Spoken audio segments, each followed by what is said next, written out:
Una de las maravillas bíblicas de nuestro mundo se enfrenta a una crisis terrible. El Mar Muerto se está secando a un ritmo alarmante. Algo está sucediendo en el Mar Muerto que desafía la lógica y remueve algo más profundo. Donde antes la sal asfixiaba la tierra y nada podía vivir, ahora crece agua dulce. Y en ella, peces. No fósiles, no mitos, sino peces vivos reales, nadando en pozas que no existían hace tan solo unos años. Nadie tiene una respuesta clara. Ni los científicos, ni los lugareños. Pero para quienes conocen los textos antiguos, este momento resulta familiar. Porque hace más de 2600 años, el profeta Ezequiel describió una visión. Aguas que desembocan en el Mar Muerto, dándole vida. Parecía imposible hasta ahora. Si prestas atención a las señales, si escuchas lo que la tierra susurra, querrás oír esto. El mar que desaparece, una crisis ignorada.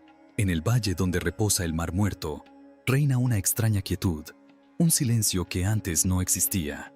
Antiguamente, este era un lugar al que acudía gente de todo el mundo. El aire estaba impregnado de sal, el agua era tan densa que se podía flotar sin esfuerzo. Era más que una maravilla natural. Era un santuario, un lugar de sanación. Pero ahora el mar está retrocediendo. En las últimas décadas, ha estado retrocediendo a un ritmo alarmante. Cada año, la costa se aleja más de donde se encontraba antes. En su lugar, aparecen grietas en la tierra. Y luego, socavones, cientos de ellos. Algunos pequeños, otros lo suficientemente grandes como para engullir edificios, carreteras e incluso extensiones enteras de terreno. Complejos turísticos abandonados salpican la costa. Restos vacíos de lo que fue. Los árboles se marchitan en la tierra reseca por el sol.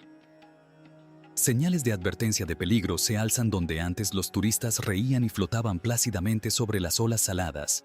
¿Qué sucedió? Lo cierto es que el agua que antaño alimentaba este mar, el río Jordán, ha sido desviada para la agricultura y el desarrollo. Si a esto le sumamos décadas de extracción industrial del propio mar, lo que queda es un territorio en decadencia. Se han realizado esfuerzos para remediarlo. Proyectos internacionales, ambiciosos planes para traer agua del Mar Rojo, reuniones, propuestas, promesas. Pero poco ha cambiado. El declive continúa. Y así, el Mar Muerto, otrora lugar de vida, refugio y sanación, se está convirtiendo en un símbolo de abandono, una advertencia grabada en la propia tierra. Lo que antes se conocía como un balneario de sanación está desapareciendo. Pero la historia no termina aquí. Porque a veces, cuando toda esperanza parece perdida, algo inesperado comienza a agitarse bajo la superficie. Una señal milagrosa. La vida regresa a la muerte. No lejos de los sumideros donde el suelo se ha agrietado, algo inusual se desarrolla silenciosamente. No hay titulares, ni señales dramáticas, solo un silencio en el aire, como si la tierra misma revelara una verdad oculta. Dentro de estos extraños cráteres que quedaron tras la continua reducción del Mar Muerto, comienza a aparecer agua dulce. Pozas claras y brillantes rodeadas de desierto árido. Al principio, parecían charcos residuales de una breve lluvia, pero no se evaporaron. Permanecieron. Y entonces apareció algo aún más inesperado. Peces. Peces reales que nadan. Los científicos fueron tomados por sorpresa. El Mar Muerto siempre ha sido demasiado salado para albergar vida visible. Nada con aletas, nada con branquias, nada que respire. Pero ahora, en estos sumideros recién formados, se están encontrando peces de agua dulce vivos y prosperando en un lugar donde la vida nunca debió existir. Algunos expertos creen que manantiales subterráneos podrían haber aflorado, liberados por movimientos del terreno. Otros sugieren que acuíferos profundos podrían estar alimentando las pozas desde las profundidades. Pero ninguna de las teorías lo explica del todo, porque no se trata simplemente de agua que aparece de la nada. Es la vida que resurge en un lugar conocido durante mucho tiempo por su aridez. Y no se trata solo de peces. Los juncos están empezando a crecer. Los microbios se están formando. Lentamente, casi con delicadeza, la naturaleza está construyendo pequeños ecosistemas en medio del desierto. ¿Qué está sucediendo realmente aquí? ¿Es simplemente la naturaleza transformándose? ¿La Tierra restableciendo algún tipo de equilibrio? ¿O podría ser algo más?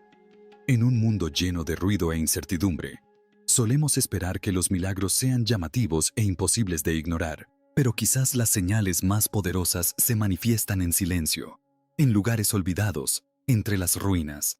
Donde antes la sal ahogaba toda esperanza, ahora hay movimiento, aliento, vida que regresa. Y mientras los peces nadan de nuevo cerca del punto más bajo de la tierra, es difícil no recordar una profecía pronunciada antaño.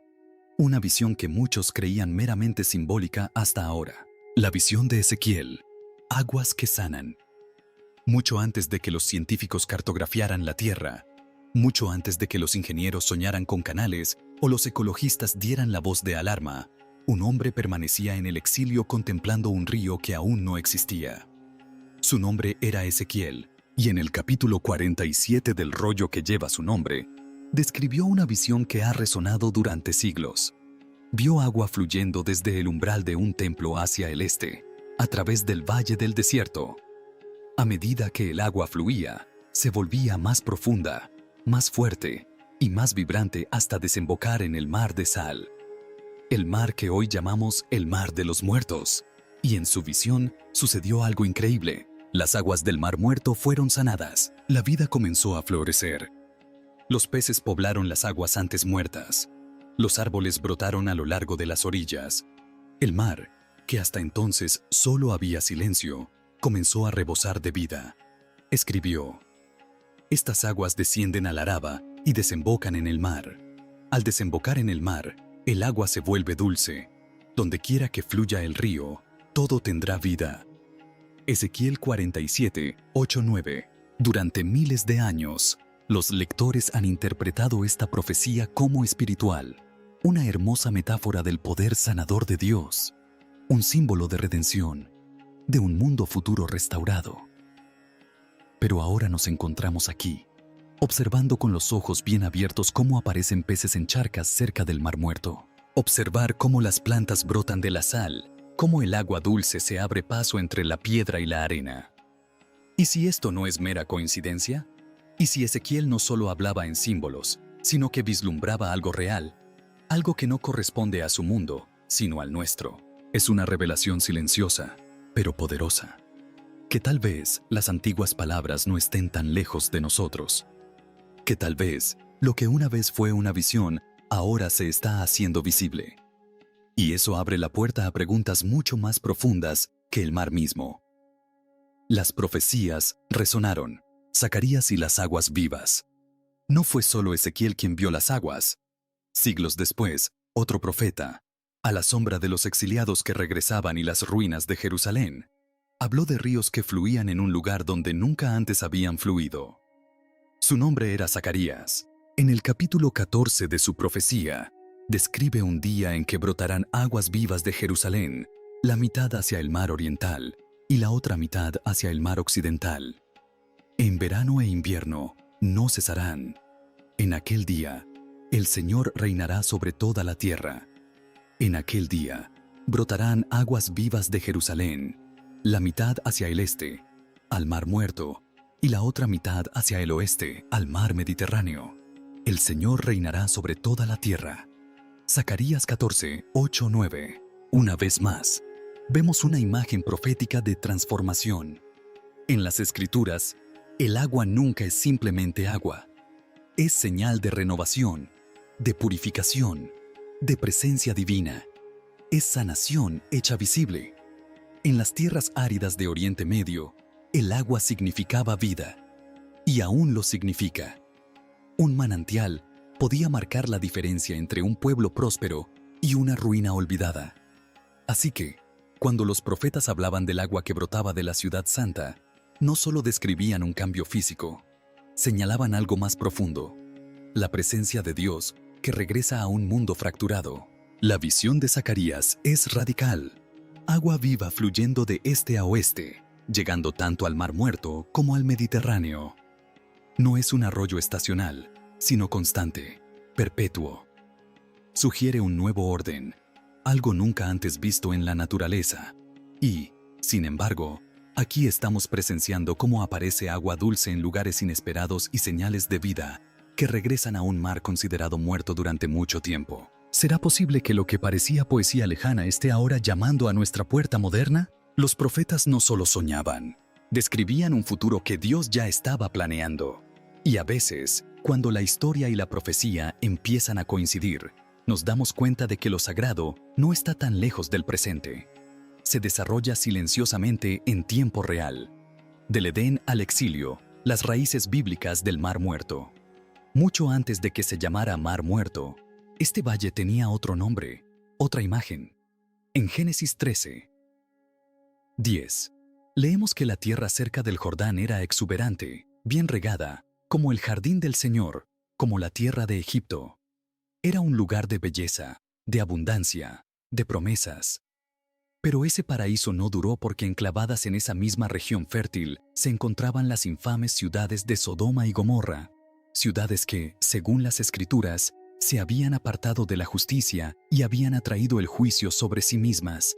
Y entonces cayó fuego del cielo. La tierra tembló y el valle que una vez pareció el Edén se convirtió en algo completamente distinto. Una cuenca de sal, sin vida, árida, un lugar que nadie volvería a confundir con un jardín. El Mar Muerto ha conservado ese legado desde entonces, no solo geológicamente, sino también espiritualmente. Se ha convertido en un símbolo del juicio final sobre lo que sucede cuando la humanidad se aleja demasiado de lo bueno y lo sagrado. Su nombre, por sí solo, presagia la muerte. Un lugar donde nada vive. Un lugar donde incluso el aire está cargado de silencio. Pero la Biblia no termina con el juicio. Nunca lo ha hecho. Porque el Dios de las Escrituras no es solo un juez, también es un redentor. Él es quien reconstruye lo roto, restaura lo perdido e infunde vida en lugares inesperados. Así que, si el Mar Muerto fue una vez el Edén, entonces cayó el juicio. Y ahora la vida comienza a regresar. ¿Qué nos dice esto? Nos dice que la historia no ha terminado, que lo que fue juzgado ahora está reviviendo y que incluso en los lugares más áridos, la gracia aún puede encontrar un camino. Una restauración más profunda, la sanación de la tierra y los corazones. Al observar cómo cambia la tierra, los peces en los estanques de agua dulce, los brotes verdes cerca de las costas salinas, debemos preguntarnos, ¿se trata solo de geografía o se está restaurando algo más profundo? En Ezequiel 36, justo antes de su visión de las aguas sanadoras, el profeta hace otra promesa, una que no se refiere a ríos, sino a corazones. Os sacaré de entre las naciones, os reuniré de todos los países y os traeré de vuelta a vuestra propia tierra. Os rociaré con agua limpia y quedaréis limpios. Os daré un corazón nuevo y pondré un espíritu nuevo dentro de vosotros. Ezequiel 36, 24 a 26. Este es el ritmo de la redención. No solo la sanación de la tierra, sino del alma. No solo el renacimiento de la tierra, sino de las vidas. En nuestros tiempos, hemos presenciado el regreso físico del pueblo judío a la tierra de Israel tras siglos de exilio.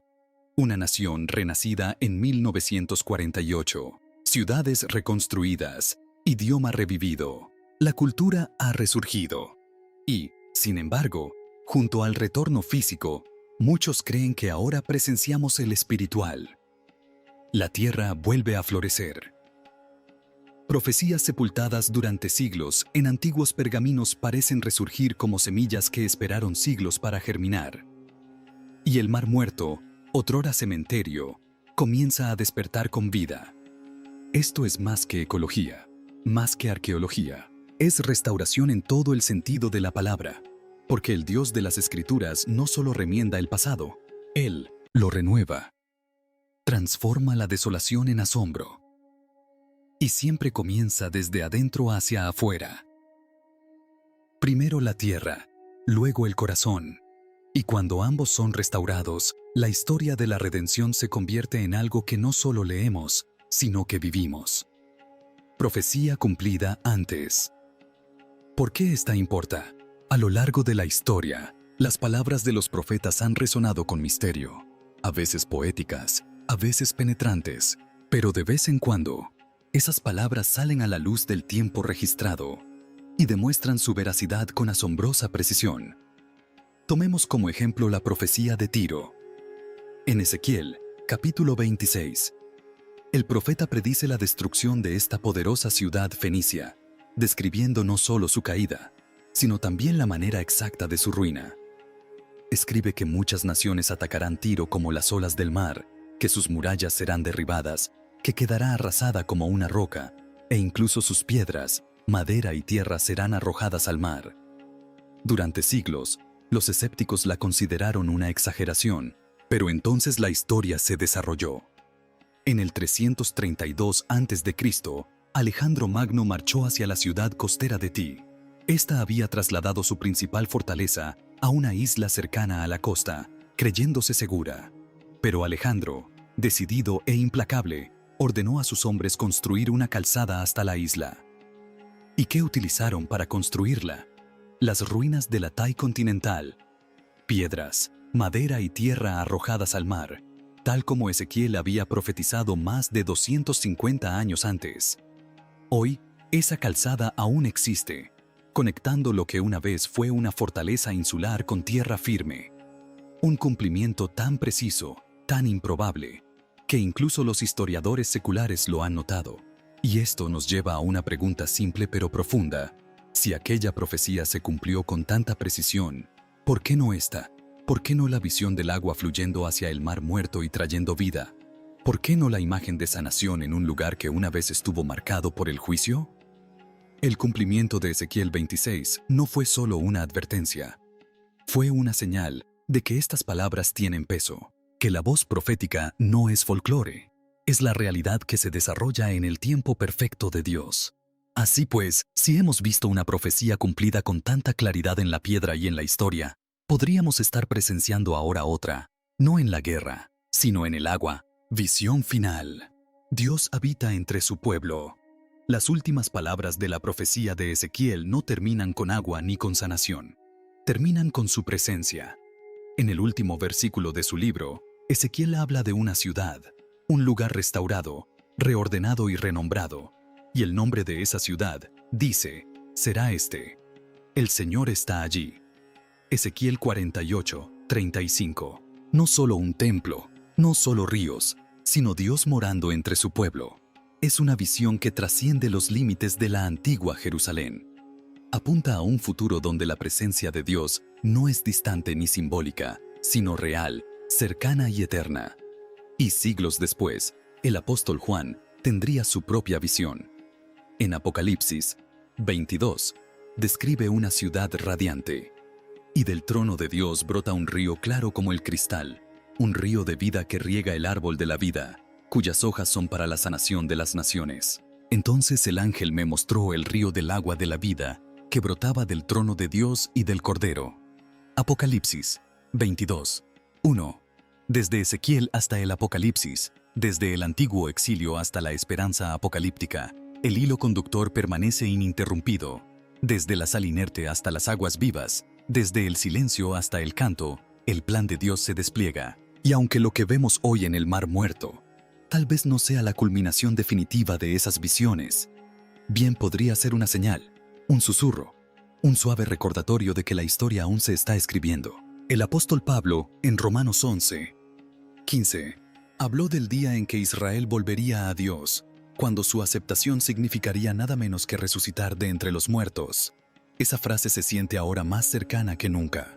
Así pues, debemos preguntarnos, ¿estamos presenciando el comienzo de la restauración? ¿Estamos preparados para lo que viene?